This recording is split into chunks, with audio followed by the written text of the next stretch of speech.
S Puneeth ಹಾಗೆ okay ಅವ್ರು ಬರ್ತಾನೆ ಕೇಳ್ತಾರೆ. ಮೊದಲನೇದಾಗಿ ಅದ್ಭುತವಾದ ಡೈಲಾಗ್ ಬಂದಿದ್ದೀರಿ. ಈಗಾಗಲೇ ಮಾಸ್ತಿ ಅವರ ಡೈಲಾಗ್ಗಳು ಇಡೀ ಕರ್ನಾಟಕದಿಂದ ಆಚೆ ಕೂಡ ಫೇಮಸ್ ಆಗ್ತಾ ಇದೆ, ಅಷ್ಟು ಚೆನ್ನಾಗಿ ಬರೀತಾ ಇದ್ದೀರಾ. ಹೇಳಿ ಸರ್, ಕಾಟೇರ ಹೇಗೆ ಬಂದಿದೆ ಸರ್?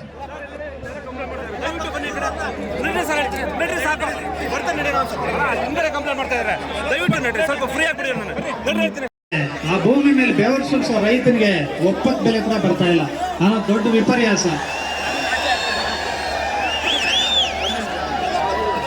ಸೊ ಎಲ್ರಿಗೂ ನಮಸ್ಕಾರ. ನಾನು ಈ ಭಾಗದ ನಿಮ್ಮ ಮಂಡ್ಯದ ಮಹೇಶ್ ಅವರ ನಿರ್ದೇಶನದ ಅಯೋಗ್ಯ ಸಿನಿಮಾದಲ್ಲಿ ಮುಂಚೆ ಕೆಲಸ ಮಾಡಿದ್ದೆ, ಡೈಲಾಗ್ ರೈಟರ್ ಇಲ್ಲಿ. ಅದರಲ್ಲಿ ಒಂದು ಡೈಲಾಗ್ ಇದೆ, ಅಹಂಕಾರ ದುರಹಂಕಾರ ಬಿಡಿ, ಅದರಲ್ಲಿ ಕಾರ ಇದೆ, ಪ್ರೀತಿಸಿ ಸಂತೈಸಿ, ಅದರಲ್ಲಿ ಸಿ ಇದೆ ಅಂತ. ಸೊ ಇನ್ನು ಕಾಟೇರ ಚಿತ್ರದ ಬಗ್ಗೆ ಹೇಳಬೇಕು ಅಂದ್ರೆ ತುಂಬಾನೇ ಚೆನ್ನಾಗಿ ಬಂದಿದೆ.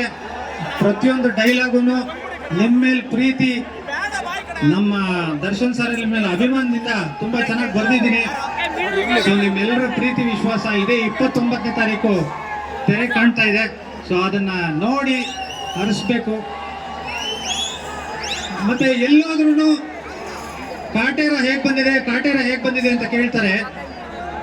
ನಾನಿವತ್ತು ರೈತರ ದಿನಾಚರಣೆ ದಿನ ಹೇಳ್ತಾ ಇದ್ದೀನಿ, ಒಬ್ಬ ರೈತ ಉತ್ತಿ ಬಿತ್ತಿ